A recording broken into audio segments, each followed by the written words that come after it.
дар доираи чорабиниҳо ба истиқболи рӯзи ҷавонони тоҷикистон бо иқдоми бахши кор бо ҷавонон ва варзиш дар ноҳияи восеъ ҳамоиш доир гардид.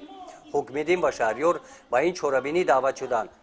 онҳо хизмати ватан модарро бо сари баланд адо намуда моҳи апрел ба зодгоҳашон ноҳияи восеъ баргашта омаданд.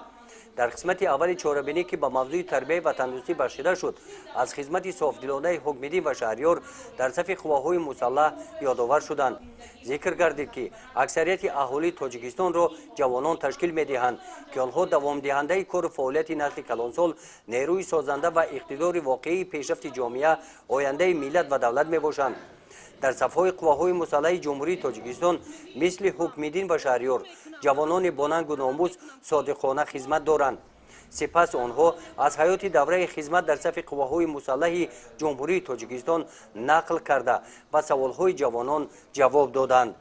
барои хизмати софдилона ба ватан аз номи бахши кор бо ҷавонон ва варзиш ба ин ҷавонон ифтихорнома ва тӯҳфаҳои хотиравӣ тақдим карда шуданд.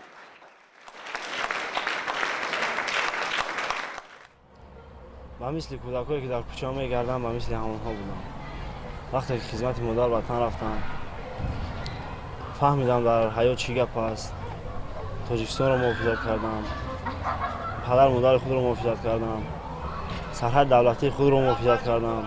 дар ин ҳамоиш филми мустанади таърихӣ коргардони маъруфи тоҷик Носир Саидов «Марди роҳ» ки ба давраҳои мудҳиши фоҷиабори таърихи солҳои 90-уми асри гузаштаи Тоҷикистон бахшида шудааст, намоиш дода шуд.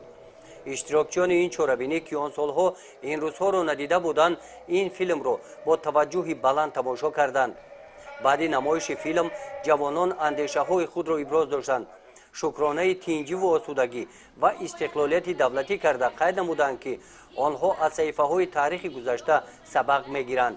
барои муҳофизати ватан мисли ҳукмиддин ва шаҳрёр дигар ҷавонони далеру шуҷоъ қарзи шаҳрвандӣ, хизмати ватан модарро софдилона адо менамоянд. гузориши Хоҷа Назриев, Худойназар Зуҳуров аз ноҳияи восеъ барои барномаи иттилоотии Навид.